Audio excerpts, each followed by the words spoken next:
fuera de las tarjetas, hay una pregunta que quiero hacerte como experto en datos, que tienes muchos datos en tu cabeza. ¿Has alguna vez calculado el coste de la libertad financiera? Es decir, ¿cuál es el precio medio de una persona con el que experimenta la riqueza de verdad? Es decir, ¿hay una cifra al mes media en la que te cubre todos los gastos de vida, incluso ocio, a nivel porcentajes, ¿no? Yo qué sé, vamos a poner una media de 800 euros en ocio, ya me has entendido. O sea, Sí, sí. ¿hay una cifra que deberíamos aspirar la mayoría de españoles como población que dices, vale, cuando tienes esta cifra al mes, puedes considerarte rico? Bueno, autosuficiente, ¿no? A lo mejor que cuando buscan la libertad financiera, bueno, rico en tiempo. Yo lanzo la pregunta para abrir este tema, Sí. para reflexionar sobre el concepto de libertad financiera. Sí, lógicamente eso es un aspecto muy subjetivo porque, claro. Cada cual, digamos, tenemos un perfil de cobertura vital distinto. A lo mejor, pues, oye, pues yo quiero viajar tantos días al año, ir al gimnasio, tal. Entonces, al final dices, oye, ¿cuánto de gasto corriente tendría yo para llevar la vida que quiero llevar? Y eso cuánto me supondría al mes, ¿no? Entonces, al final es decir, oye, todo lo que yo quiero ser en la vida y hacer, ¿cuánto me supone anualmente? Dividimos para 12 y eso es lo que necesito. Entonces, si tú puedes invertir en pisos de esta naturaleza, por ejemplo, para intentar alcanzar esa cantidad, pues adelante. Yo lo hice personalmente. Yo me puse como objetivo cuando me empecé a trabajar, yo he sido muy activo en la compraventa de pisos, yo he sido arrendador, he ido buscando mi libertad financiera y me puse como objetivo en 5 años tener una renta de 500.000 de pesetas, que es equivalente a 3.000 euros. No está mal. Muy bien. Y en 3 años lo alcancé.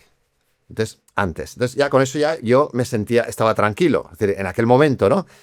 ¿Qué ocurre? Que luego, pues mi tesis doctoral tuvo mucho recorrido, me pidieron estudio y tal, y entonces ya esa parte mantuve, digamos, un patrimonio inmobiliario que he intentado siempre pues gestionar correctamente, pero me he dedicado ya a la parte ya más académica, ¿no?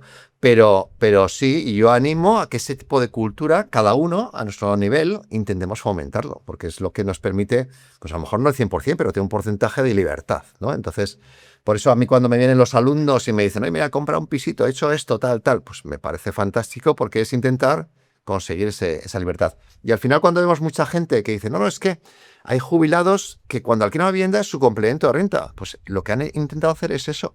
Intentar, aparte de su pensión o su salario, ahorrar para luego tener elementos que dé su libertad.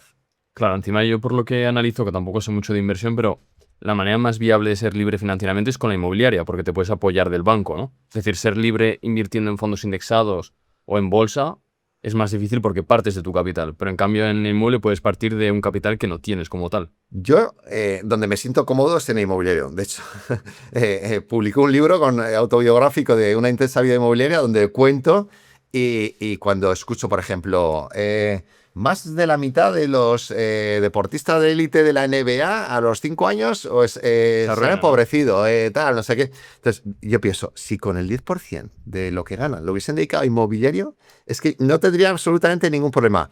Mi experiencia, ya de bastantes años, es que no es que sea fácil, pero es relativamente sencillo en el ámbito inmobiliario ir teniendo ese tipo de filosofía, ¿no? A veces dicen, no, es que comprar una vivienda, oye, compra garajes, compra trasteros. Mis últimas compras que os he dicho, yo ahora no compraría. Los últimos no he comprado, pero sí que he comprado hace no mucho, año y pico, 9 garajes y 9 trasteros. Pues bueno, eso me da una renta de 1.000, 1.100 euros mensuales, pues ya está. Y la inversión fue 100 o poco mil euros. Es decir que, entonces dices, oye, pues ya tengo ahí. Entonces, ese tipo, o sea, tenemos que buscar, hay problemas, pero vamos a buscar soluciones. Es decir, que hay tipologías de bienes inmuebles que puedes tener una renta, pues un garaje, 80 euros, 90 euros, un trastero, pues 40, 50 euros. Es una pequeña inversión, eso es lo que yo llevo y poco a poco pues me voy escalando. Siempre que se habla de la inversión inmobiliaria, se hablan de dos tipos de rentabilidades, la que te da mensualmente y la de la revalorización del inmueble. Claro. Pero hace poco Sergio me contaba, que escuché en un podcast, que la revalorización del inmueble, este experto decía que es algo falso. ¿Por qué? Porque tú, por ejemplo, si tu piso cuesta, en el que vives, 100.000 y ahora cuesta 300.000, si lo vendes, tú ahora ya no puedes comprar esos pisos de 100.000 de hace años. Entonces es una revalorización, pero es un ajuste de mercado que tú ahora, cuando quieras salir al mercado a comprar otra vez, no vas a poder, es decir, esos 300.000 vas a comprar algo muy similar a lo que tienes. No es que hayas ganado mucho dinero realmente. Ya, pero hombre, en algún momento tienes que hacer las cuentas. Es decir, que yo creo que sí que es correcto. Si tú tienes una acción ¿Cómo calcular la rentabilidad? La diferencia entre el precio de compra de acción y de venta y los dividendos. ¿A ti qué te da? Pues lo que, si las comprabas 7 y lo vendes a 10, 3 más los dividendos. Eso has ganado, calcular rentabilidad, ¿vale? En el inmobiliario es igual. Pero aquí, ¿qué ocurre? Inmobiliario es a cuánto has comprado, a cuánto vendes y cuánto te ha dado vía alquiler. La diferencia entre el precio de compra y venta más el alquiler. ¿Qué ocurre? Que hay que hacer bien las cuentas. Porque, Ahí está el problema, ¿no? porque tenemos la fiscalidad durante la posesión del bien inmueble. Tú tienes que pagar impuestos de bienes inmuebles, comunidad, etcétera, etcétera. Todos los gastos que no incurre el inquilino.